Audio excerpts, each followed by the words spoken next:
नमो नमो विष्णुपादाय कृष्णपृष्ठाय भूतले श्रीमते भक्तिवेदांत स्वामिनिति नामिने।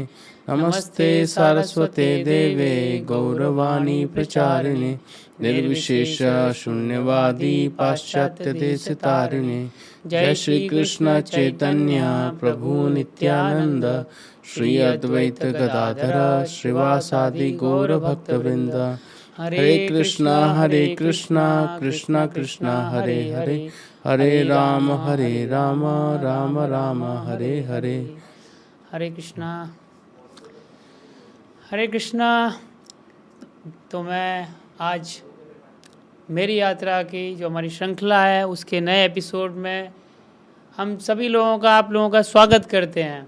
हरे कृष्ण। और मैं मायापुर टीवी का और स्पेशली मायापुर मंदिर का धन्यवाद देना चाहता हूं, जो मायापुर टीवी के माध्यम से हर बार नए नए विशिष्ट अतिथियों को लेके हमारे बीच में आते हैं और उनके जीवन से, उनके जीवन के स्वीट स्ट्रगल से और आध्यात्मिक जीवन में उनके आध्यात्मिक जीवन से हमारे बहुत सारे भक्तों को, हमारे दर्शक गणों को और जो भी इस कार्यक्रम को देख रहे हैं उनको बहुत कुछ सीखने को, अपने जीवन में उतारने का मौका मिलता है।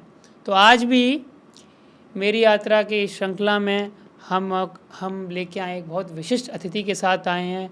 हिज ग्रेस प्रसन्न गौर प्रभु, हरि बोल। हरे कृष्ण।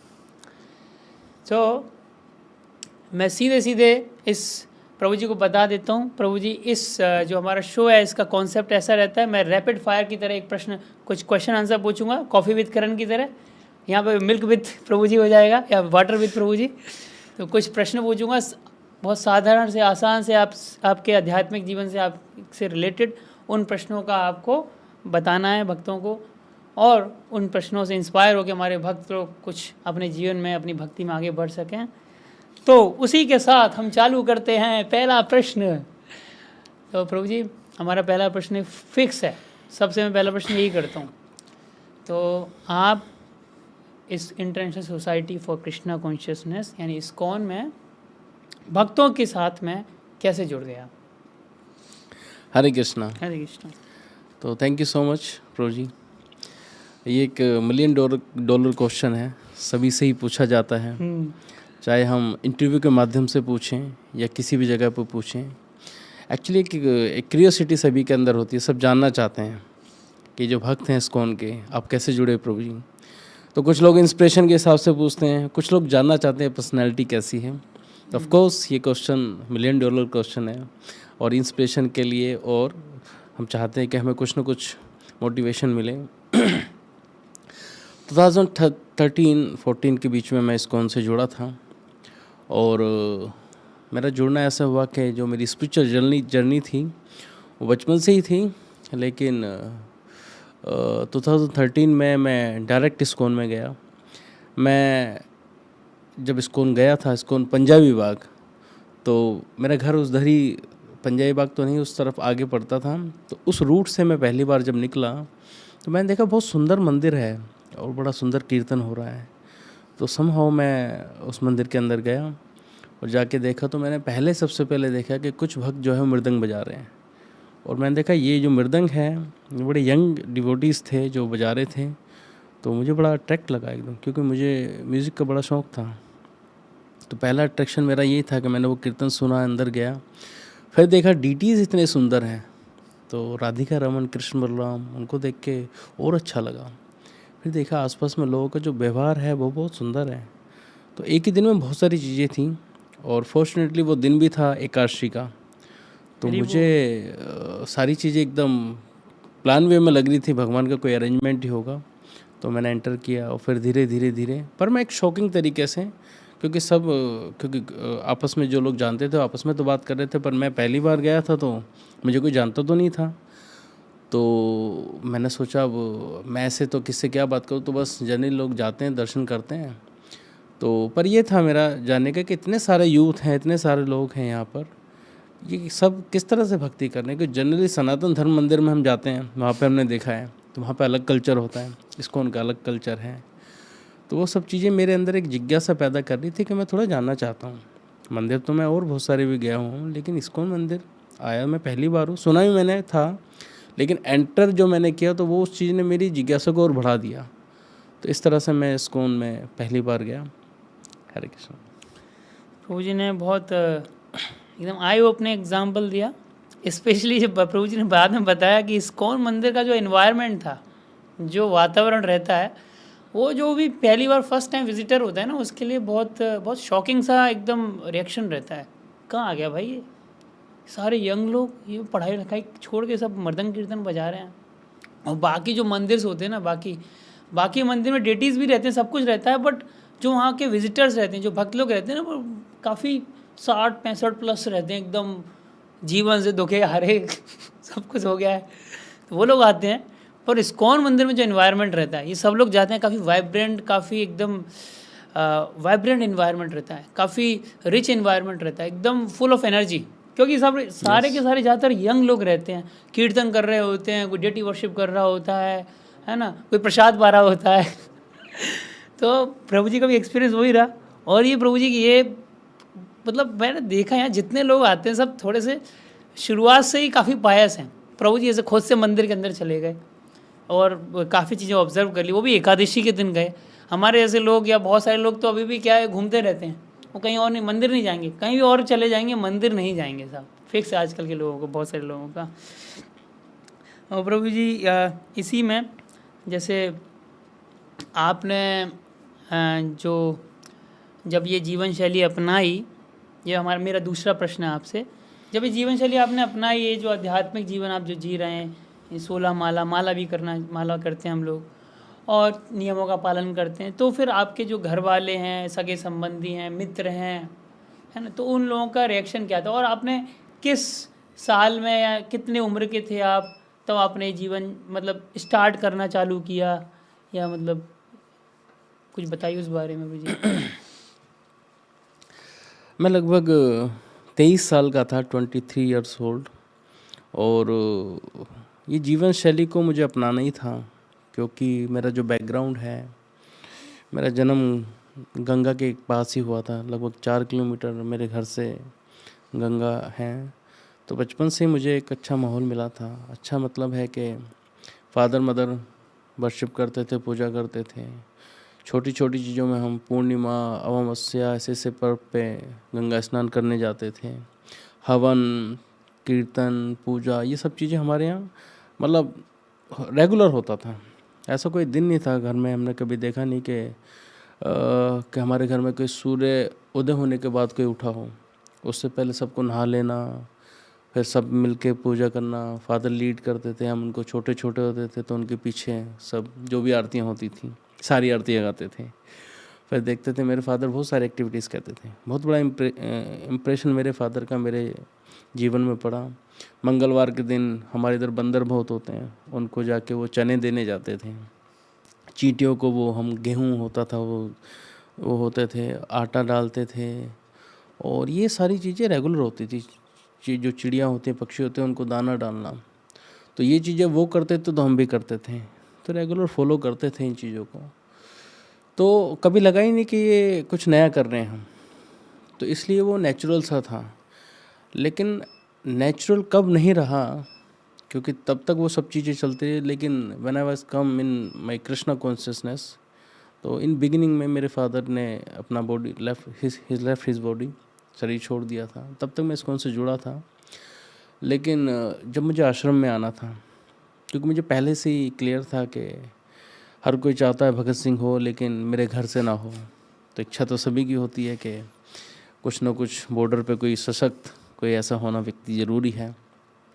लेकिन कोई सैक्रिफाइस नहीं करना चाहता और दूसरों को बस मोटिवेट करते हैं। लेकिन आवश्यकता है, समाज बॉर्डर पे भी आवश्यकता है, अंदर भी आवश्यकता है, हर जगह पे आवश्यकता है। वैसे ही सनातन धर्म को बढ़ाने के लिए आवश्यकता है। तो मेरा बहुत बचपन से ही मोटिवेशन था, क्योंकि मैंने बचपन से बहुत पर्सनल, बहुत क्लोज साधुओं को देखा था और बैकग्राउंड सारा ऐसे ही था। तो बहुत बड़ी एक इंस्पिरेशन मिलती थी, और मेरी पहली इंस्पिरेशन होती थी संन्यास, बचपन से ही। तो मैं यही मेरी मदर को भी बोलता था कि मैं संन्यास लेना चाहता हूँ। उसके बाद तो बहुत सारी इच्छाएं और भी थीं, लेकिन पहली बड़ी और जो मेरी बिगेस्ट अगर कोई डिज़ायर थी तो वो यही होती थी। और मैं मेरी मदर को अक्सर बोलता था कि मैं बहुत जल्दी घर छोड़ूंगा और मैं संन्यास लूँगा। तो वो ऐसे ही मैं बोलता था मतलब, तो मेरी मदर को बड़ा बुरा लगता था। तो वो अप्रिशिएट नहीं करती थी, तो वो तो सीरियस हो जाती थी क्योंकि वो चाहती थी कि मैं शादी करूँ, वो करूँ। लेकिन ये मेरी चाइल्डहुड की बातें हैं। लेकिन फिर भी कहीं ना कहीं वो एक बात बार बार मेरे चित्त में चलती रहती थी और ऐसे ही मुँह से नहीं निकलती थी। मैं देखता था कि कुछ ना कुछ एक इंस्पिरेशन मेरे उसमें था। और बहुत छोटे टाइम में मैं मतलब स्पेशली हनुमान जी की वर्शिप करता था। तो बचपन से ही तिलक लगा के जाते थे, तो लोग मुझे अलग अलग नाम से बोलते थे, पंडित जी और बहुत सारे नाम। तो इसके लिए मैंने किसी से इंस्पायर होके उनको भी इंस्पायर मतलब एक एज ए गाइड या एज ए मेंटर उनको मैंने एक्सेप्ट किया था, क्योंकि मैं चाहता था कि मैं इसे सीरियसली फॉलो करूं और मुझे अच्छा लगता था, ये मेरे लिए नेचुरल था। लेकिन उसके बाद जब मैं हायर स्टडी के लिए दिल्ली आया तो मेरे पेरेंट्स सब, जो मेरे यूपी से मैं हूँ, जगह है गढ़गंगा, तो वहाँ पे मेरे पेरेंट्स तो वहीं थे। मैं दिल्ली आ गया। दिल्ली आने के बाद वहाँ का माहौल, वहाँ की चीज़ें, बहुत रफ लाइफ, पैशनेट लाइफ, तो उन चीज़ों में कहीं ना कहीं मेरा अध्यात्म एक तरह से ढकता चला गया।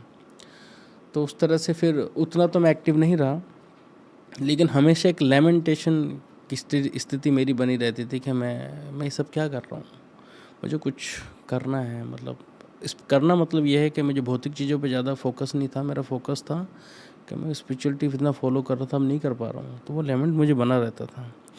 तो ग्रेजुअली फिर मैं आगे बढ़ता गया, पर जब इस्कॉन के संपर्क में आया, बढ़ते बढ़ते बढ़ते मैंने देखा कि यहाँ पे पहले तो मुझे सब शॉकिंग था कि ये लोग कैसे आर्टिफिशियली कर रहे हैं, ये सीरियस कर रहे हैं। लेकिन धीरे धीरे एक भक्त ने मुझे रजिस्टर किया डीवाईएस के लिए, और उन्होंने फिर मुझे प्रभुपाद जी की बुक्स दी, और फिर उन्होंने बोला कि ऐसे ऐसे आप आइए। उसके बाद मैंने रेगुलर टेंपल आना तो स्टार्ट कर दिया था। लेकिन संडे जब वो डीवाईएस स्टार्ट हुआ, तब मेरी वो जर्नी जो कहीं छूट गई थी वो फिर से स्टार्ट हो गई, और वहाँ से फिर मुझे एक मेरी नई जर्नी स्टार्ट करने का एक अच्छा मौका मिला। तो फिर धीरे धीरे बढ़ते रहे, और फिर मैंने जब डिसीजन लिया कि मुझे आश्रम ज्वाइन करना है, तो फादर तो थे ही नहीं, और मेरी मदर को पता था कि मैं कोई विम्सिकल एक्शन नहीं लूँगा। तो फिर भी वो, उनको एक था कि मैं शादी करूँ। सभी चाहते हैं, सभी माँ बाप चाहते हैं, लेकिन मैं उनको बताता अगर मैं शादी कर लूँगा तब क्या होगा। कह रहा अच्छा होगा, बच्चे होंगे और हमारी केयर होगी, वो होगा। मैं क्या गारंटी अगर मैं शादी कर लूँ आपकी केयर होगी, वो तो मैं आपकी वैसे भी केयर कर सकता हूँ। तो उनको कोई भी आंसर होता है, कहने के मतलब बहुत सारे आंसर हैं, वो तो मैं यहाँ पर नहीं दे पाऊँगा, लेकिन उनमें से जो भी उनका आंसर होते थे मैं उनको सेटिस्फाई कर पाता था, और वो उनको सेटिस्फैक्शन होता भी था। लेकिन मैं उनको कहता था कि आप मुझे आशीर्वाद दीजिए कि मैं भगवान की सेवा इस आश्रम में रह के करना चाहता हूँ। तो ग्रेजुअली धीरे धीरे उनको मैं कन्विंस करता चला गया, उन्होंने मैं आशीर्वाद दिया। तो मदर का थोड़ा सा रिएक्शन हमेशा नेगेटिव तो नहीं कहेंगे, लेकिन उतना फेवरेबल नहीं था।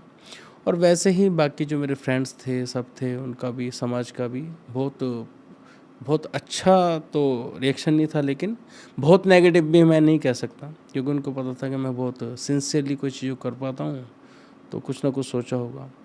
तो इस तरह से मैंने उस जर्नी को आगे बढ़ाया। प्रभु जी, आपने बहुत अच्छे से बताया, स्पेशली जब आप बता रहे थे और आपने बताया कि आपके घर में आपने कभी ऐसा देखा नहीं कि कोई सूर्योदय के बाद उठा हो। ये बहुत रेयर है आजकल। मतलब इवन बहुत सारे माँ बाप लोग बच्चों से उम्मीद करते हैं कि सूर्योदय के बाद मत उठो, पर वो खुद लेट उठते हैं।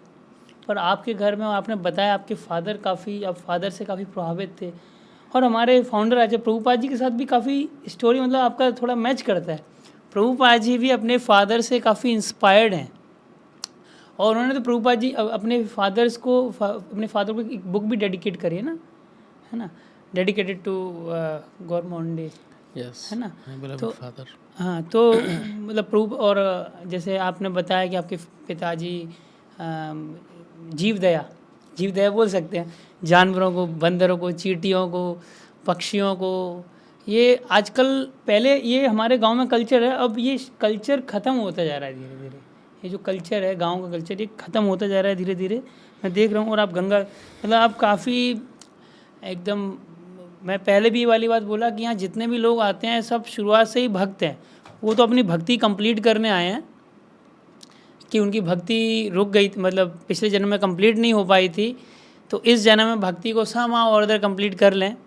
वरना ज़्यादातर पुराने जन्म के भक्त हैं, वो भक्ति रह गई थी थोड़ी सी, उसी को कंप्लीट करने आए थे। और आपने मतलब बताया, मतलब ये बहुत कम लोगों का रहता है, क्योंकि आपने जो बताया स्पेशली कि आप बचपन से ही संन्यास लेने के बारे में सोचते थे, साधु बनने के, साधुओं के साथ आपका संग था। आपने अपनी माता जी को भी बोला, बचपन से आप में कभी कभार बोल देते थे कि मैं सन्यासी बन जाऊंगा। मैंने आज तक सुना नहीं कोई बच्चा ऐसा बोलता हो। ज़्यादातर बच्चे से आजकल के या पुराने भी बच्चों से पूछोगे ना, तो वो बोलेंगे इंजीनियर बनूंगा, डॉक्टर बनूंगा, पायलट बनूंगा, साइंटिस्ट बनूंगा, ये बनूंगा। साधु सन्यासी की तो इमेज ऐसी, मतलब ऐसी हमारे समाज में ऐसी बना दी गई है ना, कि है बाबा पाषंडी है, धोखेबाज है। मुझे याद है हमारे बचपन में हमारी मम्मी और नानी, मतलब खैर जो भी है, वो बोलती थी पढ़ाई नहीं करोगे तो बाबा आएगा झोले में डाल के ले जाएगा। ऐसे इमेज बना के रखी थी। और खैर, तो प्रभु जी ने जो अपना एक्सपीरियंस बताया, बहुत अच्छा एक्सपीरियंस लगा, स्पेशली जब उन्होंने बताया कि जब वो दिल्ली में आए। और ये वाला जो पॉइंट था कि ये वाला जो केस प्रभुपाद जी के साथ भी ऐसा हुआ, जब उन्होंने भी पढ़ाई करना चालू किया तो उनका भी जो डेटीज़, जो अपनी डेटीज़ की सेवा करते थे, उनका भी कम हो गया। और आपने भी बताया, काफ़ी मैच करता है, तो आप मतलब प्रभुपाद जी के पद चिन्हों पर चल रहे हैं कि प्रभु जी जब शहर में आए, दिल्ली शहर में, वहाँ की भाग दौड़ बड़ी जीवन में जब उन्होंने अपना जीवन चालू किया, तो उनका भी लेमेंटेशन, एक तरह का वो दुख रहता है, एक कचोट थी एक बात कि मैं जो मेरी आध्यात्मिक खोज है, जो भगवान के प्रति जो मैं डेली पूजा करता हूँ, या जो भी मैं करता हूँ, मैं कर नहीं पा रहा हूँ। उस समय तो प्रभु जी जुड़े हुए नहीं थे, पर फिर धीरे धीरे जब वो DYS में जुड़े तो उनकी जर्नी वहाँ से चालू हुई, उनको भक्तों ने जोड़ना चालू किया, और आज प्रभु जी यहाँ पर हैं। और प्रभु जी बस इसी में, जैसे आपने बताया कि भक्तों ने आपको बुक्स दी बहुत सारी DYS में, तो और आप दिल्ली शहर में थे, तो जब आप दिल्ली शहर में थे, आप जब काम भी कर रहे थे और फिर DYS में भी जुड़े, तो ये तो दिल्ली में तो बहुत, आजकल की सिटीज़ तो बहुत अल्ट्रा मॉडर्न हो गई हैं, है ना। दिल्ली में तो इतने सारे क्राइम्स होते हैं, दिल्ली में, मुंबई में, जितनी मेट्रोपॉलिटन सिटीज़ हैं आजकल। तो ये आधुनिक युग में भक्ति कर पाना, मतलब कितना, मतलब आपको कितना आसान, कठिन, या क्या लगता है आपको, इस बारे में क्या बोलना चाहेंगे? देखिए, युग कोई भी हो, चैलेंज हर युग के हैं। ऐसा नहीं था कि सतयुग में अगर 1 लाख साल एज रही है तो चैलेंजेस तब नहीं थे। हर युग के अंदर चैलेंजेस रहे हैं, कलयुग के अंदर भी चैलेंज रहे हैं। चैलेंजेस हमेशा रहेंगे, चैलेंजेस से कभी नहीं घबराना चाहिए। बात यह है कि आपकी डिटर्मिनेशन कितनी है। अगर आपके डिटर्मिनेशन है, आप अगर फोकस हैं, तो किसी भी स्थिति में आप उसे कर पाते हैं। फॉर एग्ज़ाम्पल, आपको अगर आपके फ़्लाइट है और आपको अगर 2 बजे उठना पड़े, तो आप किसी भी अवस्था में हो, आप 2 बजे उठ जाएंगे, उस फ्लाइट को पकड़ लेंगे। और वैसे आप नॉर्मल उस समय पर नहीं उठ पाते। ये 4 बजे है, जो भी टाइम हम सेट करते हैं। लेकिन जब हम कोई चीज़ करना चाहते हैं, करना नहीं चाहते, जब हम किसी चीज़ को करना ही करना चाहते हैं, तो वो चीज़ होती है। खाली करने से, प्लानिंग से चीज़ें नहीं होती। जब वास्तव में हम किसी चीज़ के प्रति डिटरमाइंड हैं, तो युग कोई भी हो, युग को दोष देना मुझे लगता है कि बहुत रेलेवेंट नहीं है। स्पेशली कलयुग तो ऐसा युग है जो खासकर विशेषकर बनाया गया है बद जीवात्माओं को यहाँ से निकालने के लिए। और साधु लोग तो इसकी पूजा करते हैं, इसका वेट करते हैं, क्योंकि सबसे निकृष्ट युग होने के बाद सबसे बड़ी चीज़ दे रहा है क्या? श्री चैतन्य महाप्रभु की भक्ति प्रदान कर रहा है। तो इतनी डिग्रेडेड कंडीशन सोल के लिए सबसे बड़ा गिफ्ट देने के लिए युग है। और इसमें क्या है? नाचो गाओ भक्त संगे, करो संकीर्तन। कुछ है ही नहीं। आप देखेंगे, अगर आप किसी बाकी युग की अगर कल्पना करें या बात करें, कल्पना तो नहीं, अगर उसकी प्रोसेस को देखें, तो लाखों लाखों साल निकल जाते थे, हजारों हजारों साल तपस्या होती थी, कितना कुछ करना पड़ता था, अष्टमेव यज्ञ करने पड़ते थे, क्या क्या नहीं करना पड़ता था।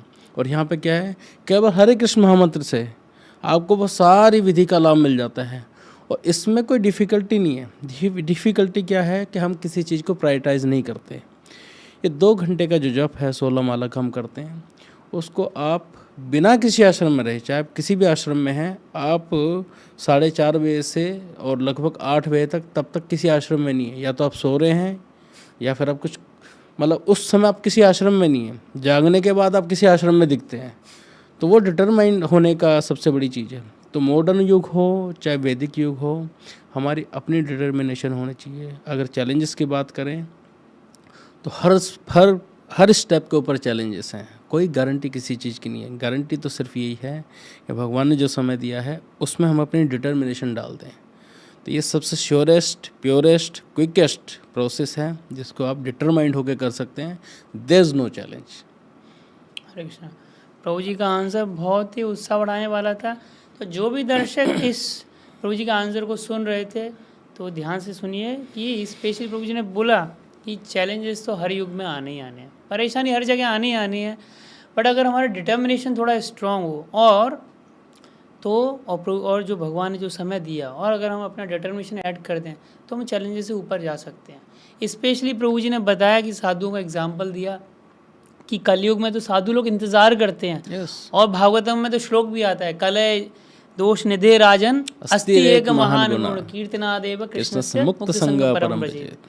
तो भैया कलयुग से मतलब आपको केवल हरि का नाम लेना है, इतना सा काम करना है, वो भी नहीं कर पा रहे तो यार अब तो और नीचे के हम लोग, फिर तो जनता और नीचे की है, फिर तो कुछ नहीं हो सकता। बोले कली संथार उसमें क्या बोलते हैं, ब्रह्म नारदीय पुराण में भी श्लोक आता है, आपने बहुत सारे भक्तों को पता होगा, हरे नाम हरे नाम हरे नाम एव केवलम कलव नास्तेव नास्तेव नास्तेव गतिरन्यथा।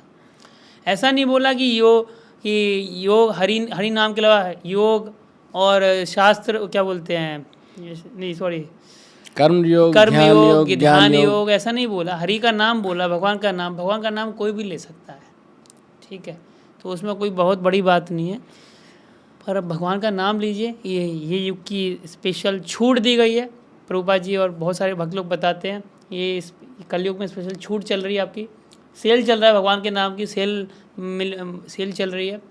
सेल में कोई ज़्यादा से ज़्यादा भक्ति ले सकता है, ले लीजिए, ठीक है।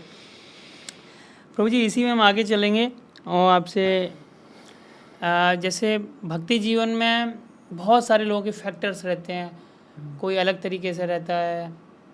आपको इस्कॉन में सबसे ज़्यादा आकर्षित क्या करता है? मतलब सब लोगों को अलग अलग चीज़ें आकर्षित करती है।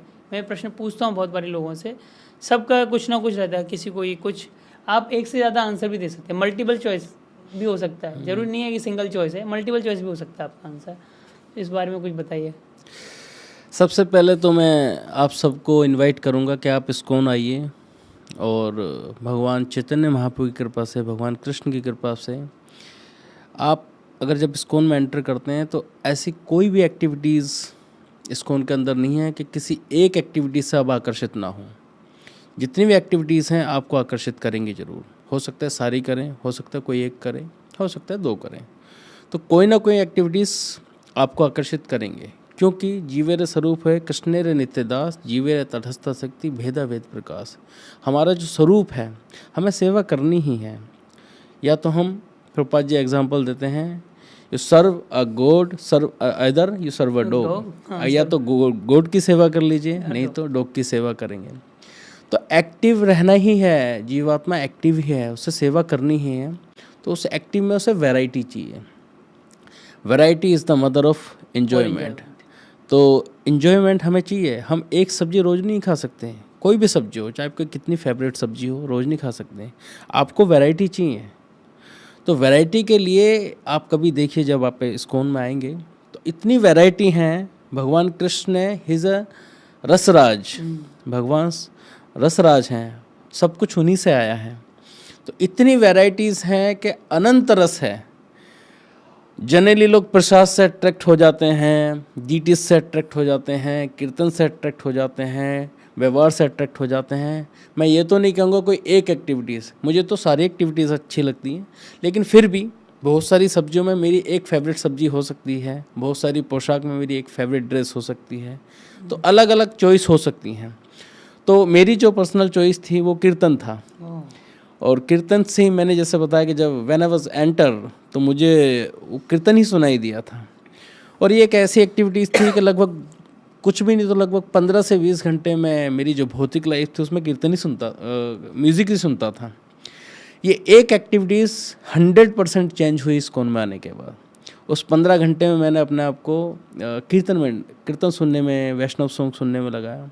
तो मैं देखता था कि वो रिपीटेड एक मेंटल स्पेकुलेशन होती है, जो भी स्क्रिप्ट राइटर वो लिखता है अच्छा ज़रूर लगता है, लेकिन 2 4 5 बार सुनने के बाद वो व्यक्ति बोर हो जाता है।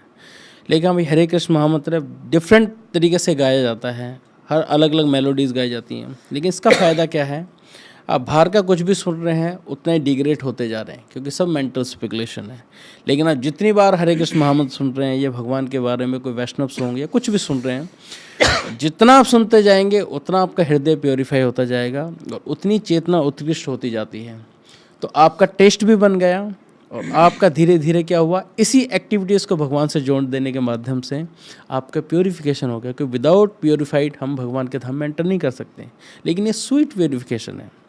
तो इस तरह से मुझे बड़ा ये एक एक्टिविटीज़ बड़ी आकर्षित लगी। वैसे बहुत सारी एक्टिविटीज़ हैं, लेकिन ये बहुत आकर्षित किया है मुझे इस एक्टिविटीज़ ने, और मैं प्रयास करता हूँ कि जितना भी समय मिले। तो देखिए, हर जीवात्मा को एक कनेक्शन चाहिए भगवान से अपने संबंध को जोड़ने के लिए।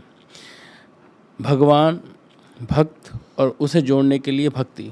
तो उस भक्ति में अगर कोई आध्यात्मिक क्रिया होती है, चाहे वो प्रसाद ही क्यों ना हो, भगवान की वर्शिप क्यों ना हो, कीर्तन हो, कोई भी एक्टिविटीज़ हो सकती है।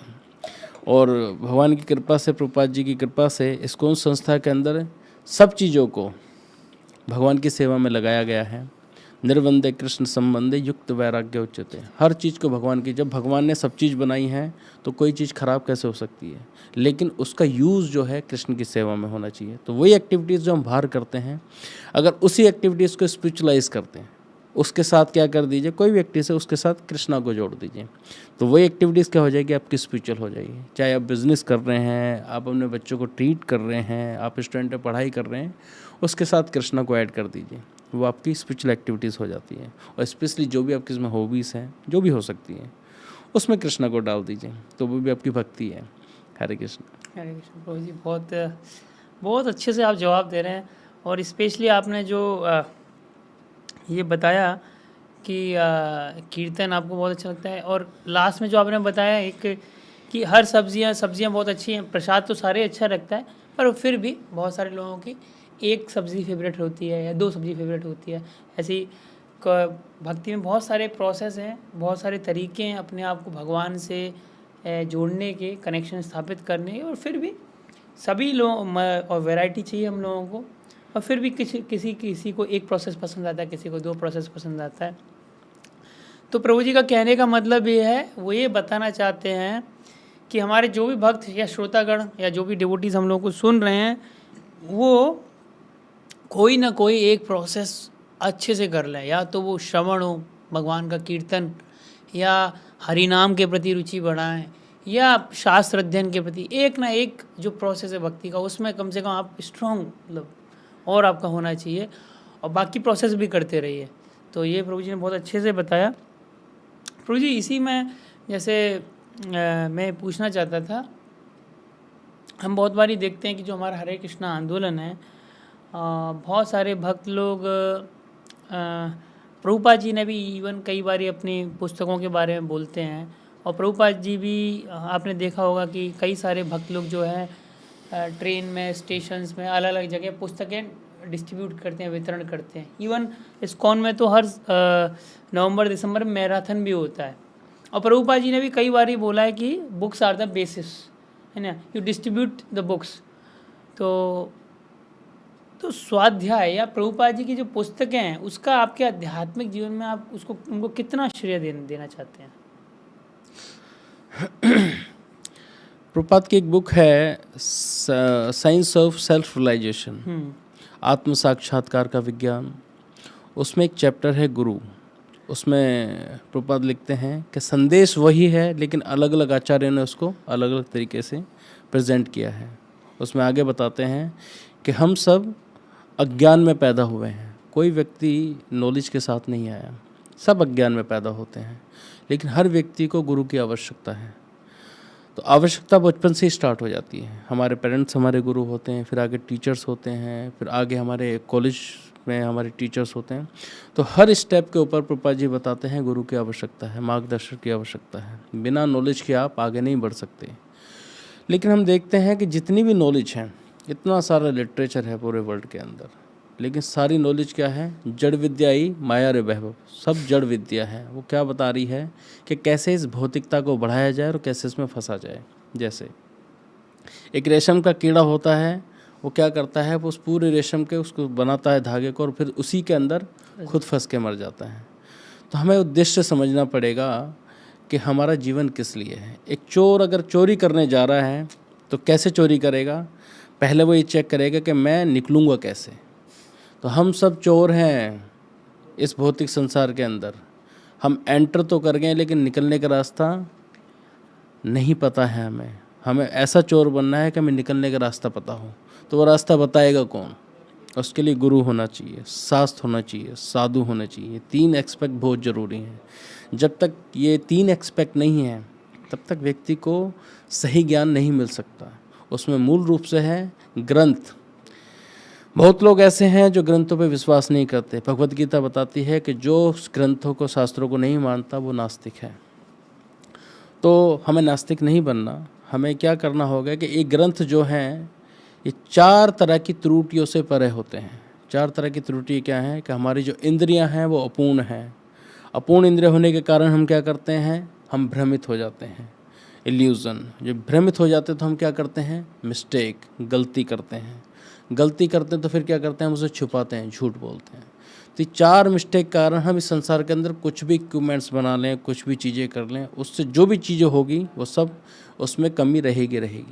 लेकिन शास्त्र ये परम पूर्ण भगवान कृष्ण के जो अवतार हैं व्यासदेव के द्वारा दिए गए हैं, जो कि कंप्लीट हैं। हम अनकम्प्लीट हैं, लेकिन भगवान कंप्लीट हैं। पर अब कोई क्वेश्चन कर सकता है, अगर आप कंप्लीट हैं, अनकम्प्लीट हैं, तो फिर आप ये संदेश ऐसे कैसे प्रचार कर रहे हैं? तो इसमें श्रील प्रभुपाद जी बताते हैं कि जैसे एक डाकिया होता है, पोस्टमैन होता है, वो क्या करता है? वो उस संदेश को जिसने वो दिया है और जिसके पास पहुंचाना है, बस उसको फॉरवर्ड करता है। हो सकता है हम पूर्ण नहीं है, लेकिन संदेश पूर्ण है। लेकिन अगर उस संदेश को हम अपनी अपूर्ण इंद्रियों से भी एक्सेप्ट कर लें तो उसके अंदर पूर्णता आ सकती है। इसके लिए प्रभुपाद का ये सबसे बड़ा कंट्रीब्यूशन है इस पूरे यूनिवर्स के लिए। क्यों? क्योंकि जब तक देखिए कॉन्शियसनेस का एक फ़्लो है। क्या फ़्लो है? कि वो नीचे ही जाएगा। अगर आप खाली बैठेंगे या तो आप सो जाएंगे, या फिर अपनी वो इंद्र तृप्ति की चीज़ें करेंगे जो आपका संस्कार बना हुआ है। इस कॉन्शियसनेस को उठाने के लिए एफर्ट करना पड़ता है। कैसे एफर्ट करना पड़ता है? नदी के विपरीत चलना पड़ता है, एफर्ट करना पड़ता है। तो इस एफर्ट को करने के लिए बुद्धि को तीव्रता चाहिए, कुशाग्रता चाहिए, उसके लिए उसे ज्ञान चाहिए। तो जो ग्रंथ होते हैं वो पढ़ते हैं जब हम उनको, तो हमारा जो बुद्धि है वो कुशाग्र होता है। उससे क्या होता है? हम डिस्क्रिमिनेट कर पाते हैं, चीज़ों को सही रूप में देख पाते हैं। जब तक हम सही रूप में नहीं देखेंगे, जैसे मान के चलिए आप किसी भी ऐसे रास्ते में फंस गए हैं जिसका आपको पता नहीं है, और एक ऐसा कुआं है जो घास से या और चीज़ों से, द्रव्य से ढका हुआ है, लेकिन आपको सही नॉलेज नहीं है, तो क्या करेंगे? आप उसमें फंस जाएंगे। लेकिन आपको सही नॉलेज है, कोई सही इंस्ट्रक्टर है, तो आपको बता सकता है। तो ग्रंथ क्या हैं? आपको वो क्षमता प्रदान करते हैं कि इस संसार में कैसे रहा जाए, इससे कैसे निकल जाए, मेरे जीवन का क्या वास्तविक लक्ष्य है। तो ये जो प्रभुपाद का सबसे बड़ा कंट्रीब्यूशन है। सोचिए एक व्यक्ति कैसे की कल्पना कीजिए जो अपने इस भारत देश को छोड़ के ऐसी कंट्री में गया जहाँ पे कृष्ण का नाम तक लोग नहीं जानते, उन ग्रंथों को वहाँ पर दे रहे हैं, और उन लोगों ने देखिए कितना बड़ा कंट्रीब्यूशन किया, उसको एक्सेप्ट किया ग्रंथों को, और हमें समझाने के लिए वो लोग इस भारत में आके प्रचार कर रहे हैं। तो इस संस्कृति को बाहर के लोगों ने अपनाया, इन ग्रंथों को बाहर के लोगों ने अपनाया, लेकिन हैरानी की बात है दिए के नीचे अंधेरा, हम अंधेरे में रह गए। तो प्रभुपाद जी चाहते थे कि इस फिलोसफी को, इन बुक्स को हम सब पढ़ें, एक जीवन अपना पूरा इन बुक्स को पढ़ने में दे दीजिए। बहुत सारा लिटरेचर है, बहुत सारा टाइम वेस्ट करने वाले हैं, लेकिन विश्वास कीजिए सब जड़ विद्या है। वो कैसे बता रहे हैं कि मैटर को कैसे बढ़ाया जाए। आज एक फैक्ट्री है, 10 फैक्ट्री बन जाएंगी, लेकिन सब क्या है, जड़ी है। लिविंग एंटिटी स्पिरिचुअल वर्ल्ड में ही खुश रह सकती है। हम जीवात्माएं भगवान के साथ ही खुश रह सकती हैं। उसके लिए उसे वो ज्ञान चाहिए जो प्रभुपाद जी के ग्रंथों से मिलता है। तो ग्रंथों का मैंने जब अध्ययन करना स्टार्ट किया तो मुझे समझ में आया कि वास्तविकता तो यह है कि आज तक जितनी भी विद्या मैंने अर्जित करी है वो सब, मैं ये नहीं कहूँगा वेस्ट है।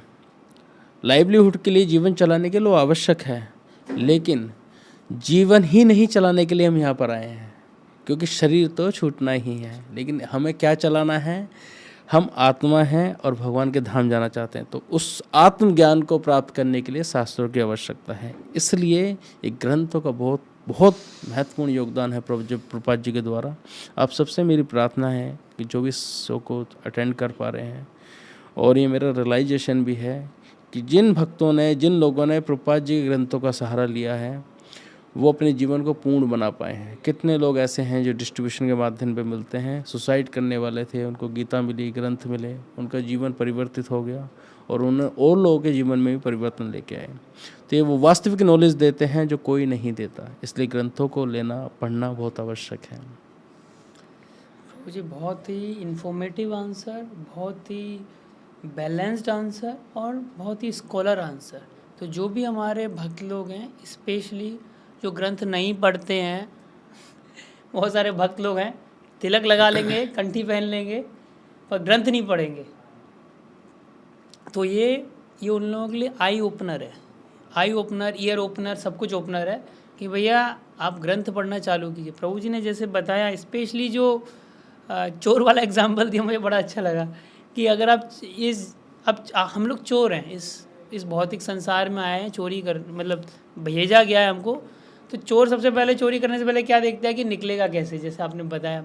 तो हमको पहले रास्ता देखना है, निकलेंगे कैसे। और ग्रंथ हमको बताते हैं कि इस भौतिक संसार से कैसे बाहर निकलना है। और अगर हम प्रभुपाद जी की पुस्तकें नहीं पढ़ेंगे तो हमको कैसे पता चलेगा इस भौतिक संसार से कैसे बाहर निकलेंगे। और स्पेशली मैं बहुत बार ऐसे लोगों से मिलता हूँ प्रभु जी जो हाईली एजुकेटेड हैं, वो गीता भागवतम को तो ऐसे क्या बोलते हैं, माइथोलॉजी बोलते हैं। yes. तो ये आपने बहुत बारे आपने बताया भी कि जड़ विद्या मायार वैभव, ये भक्ति विनोद ठाकुर बोलते हैं। भक्ति विनोद ठाकुर। तो जड़ विद्या मायार वैभव मतलब एक फैक्ट्री बनाइए, एक फैक्ट्री 10 फैक्ट्री कैसे बनाए, अल्टीमेटली वो फैक्ट्री यहाँ छोड़ के जाना ही है आप, ठीक है। तो हाँ, वो प्रभु जी ने जैसे बताया कि वो फॉर सस्टेनेंस, आपको जीवन यापन के लिए आपको ज़रूरी है, सब कुछ ज़रूरी है।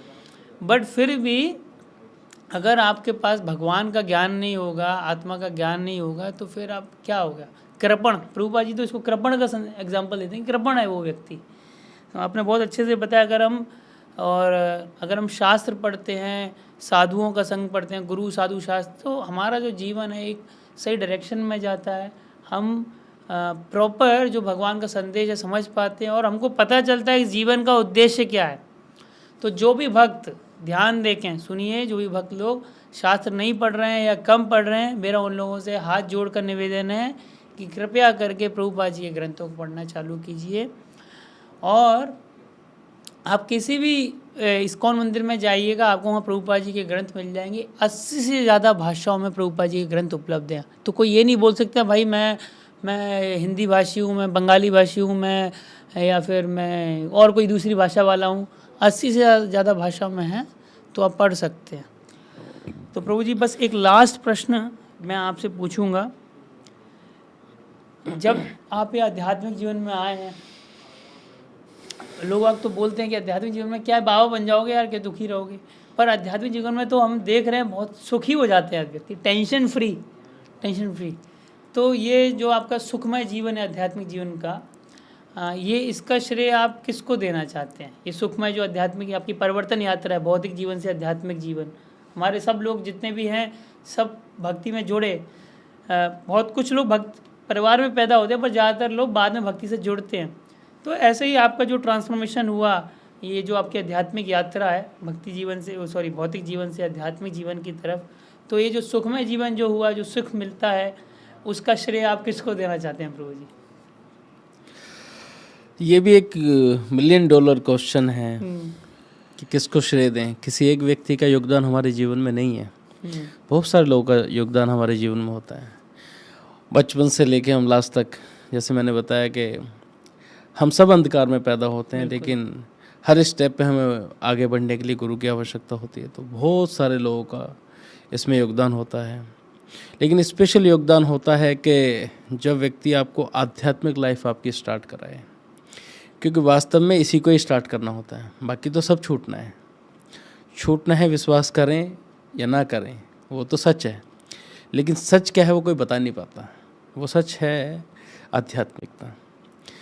तो इसका श्रेय तो सबसे पहले मैं बहुत सारे लोगों को तो कह सकता हूँ, लेकिन मैं देखता हूँ कि इसका जो बड़ा श्रेय है वो तो श्रील प्रभुपाद जी को ही जाता है। क्योंकि जब अगर प्रभुपाद ने ये आध्यात्मिक संस्था या आध्यात्मिक मूवमेंट, एक आध्यात्मिक क्रांति ना चलाई होती, ना सिर्फ मैं, किसी का भी जीवन अगर प्रभुपाद न है तो तबे के है तो ये जीवन बहिता कैसे, तो जपता का महाराज कहते हैं। तो सच बात है, सिर्फ हमारा नहीं है। तो जब तक प्रभुपाद का हमारा ग्रेटिट्यूड होना चाहिए आचार्यों के प्रति, और जो भी व्यक्ति है जो भी लेके आया, हमारा हर उस व्यक्ति के प्रति ग्रेटिट्यूड होना चाहिए जिसने हमारे जीवन में आगे बढ़ाने का किया है। एक उक्ति है, उसमें बताते हैं कि शरीर किसका, तो बताते हैं माता पिता कहते हैं कि शरीर मेरा, बच्चा बड़ा हो गया, तो पत्नी कहती है शरीर मेरा, तो वो बूढ़ा हो गया। उसके बाद आगे बढ़ा तो शरीर, उसके बाद आगे बढ़ता है पत्नी से पहले, तो अगर वो जाता है कंपनी के अंदर तो वो उस कहता है शरीर मेरा, उस तरह से आगे बढ़ता। तो उसके बाद आगे जाता है तो पत्नी और बच्चे कहते हैं कि शरीर मेरा पिता की तरह। उसके बाद आगे बढ़ता है तो वृद्ध अवस्था कहती है शरीर मेरा, और उसके बाद जब वो आगे बढ़ता है तो शमशान घाट, सुनना तो अच्छा नहीं लगता, लेकिन चिता कहती है शरीर मेरा। और अगर और किसी उसमें संप्रदाय में है तो उस तरह से।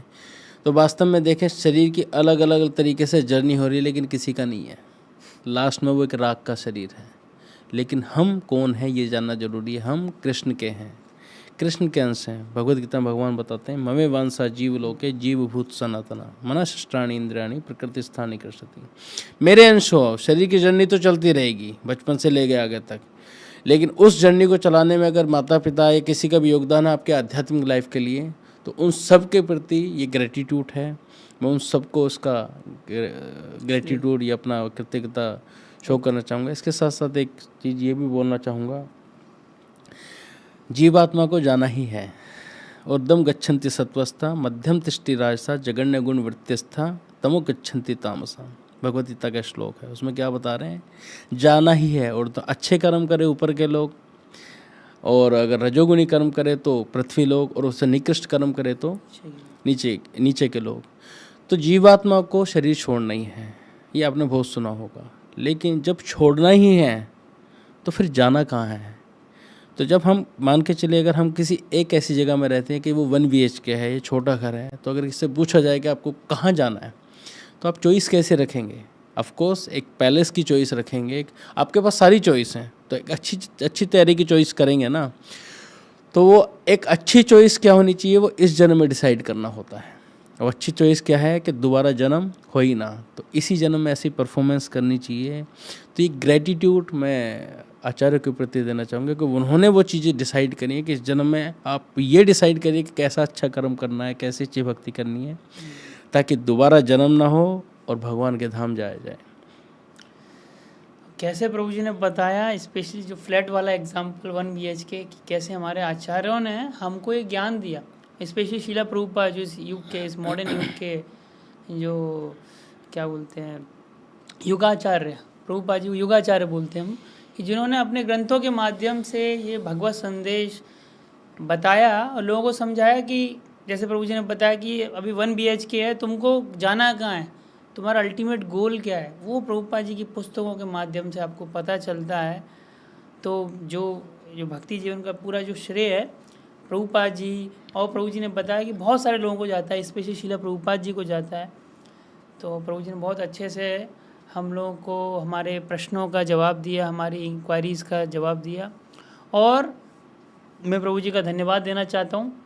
प्रभु जी ने अपना इतना कीमती वक्त निकाल के यहाँ पर आए प्रभु जी, भक्तों के लिए समय निकाला और आपके साथ अपने अनुभव शेयर किए और अनुभवों के माध्यम से आप लोगों को बताया कि भक्ति जीवन में कैसे आगे बढ़ना है। उम्मीद करते हैं हमारे जितने श्रोतागण हैं इसको ध्यान से सुन रहे होंगे और अपने जीवन में उतारेंगे। तो फिर से हम लोग अगली बार इस मेरी यात्रा की श्रृंखला के नए शो में एक नए फिर से आएंगे एक नए विशिष्ट अतिथि के साथ। तो उसी के लिए हम लोग अभी विदा लेते हैं। हरे कृष्णा। हरे कृष्णा। तो मैं धन्यवाद करना चाहूँगा मायापुर टीवी को कि जिसने इतना अच्छा शो ऑर्गेनाइज़ किया, जिसमें हम अपने रियलाइजेशन को रख सकें और कुछ संदेश भेज सकें। आप सबसे मेरी प्रार्थना है जो भी इस शो को देखेंगे या सुनेंगे, एक बार जो नए श्रोता हैं, ये जो भक्त हैं, एक बार टेंपल विज़िट ज़रूर करिए। स्पेशली दिल्ली वाले हैं तो रोहिणी मंदिर का ओपनिंग किया गया है हिज ऑनर्स गोपाल कृष्ण गोसाई महाराज के निरीक्षण में। तो वहाँ जाके सीखे। प्रभुपाद जी ने मंदिर भी इसलिए बनाए हैं ताकि हम सीखें वैदिक संस्कृति क्या है, उसका पालन हम अपने घर में करें और उस चोर की तरह जाएं देखने कि कहाँ हम एंटर कर रहे हैं और फिर निकलने का रास्ता क्या है। तो ये मंदिर, ये शास्त्र, ये प्रोसेस आपको वो बता सकता है कि कैसे निकलना है। तो thank you so much Mayapur TV जिसने मुझे अपॉर्चुनिटी दी। हरे कृष्णा। हरे कृष्णा।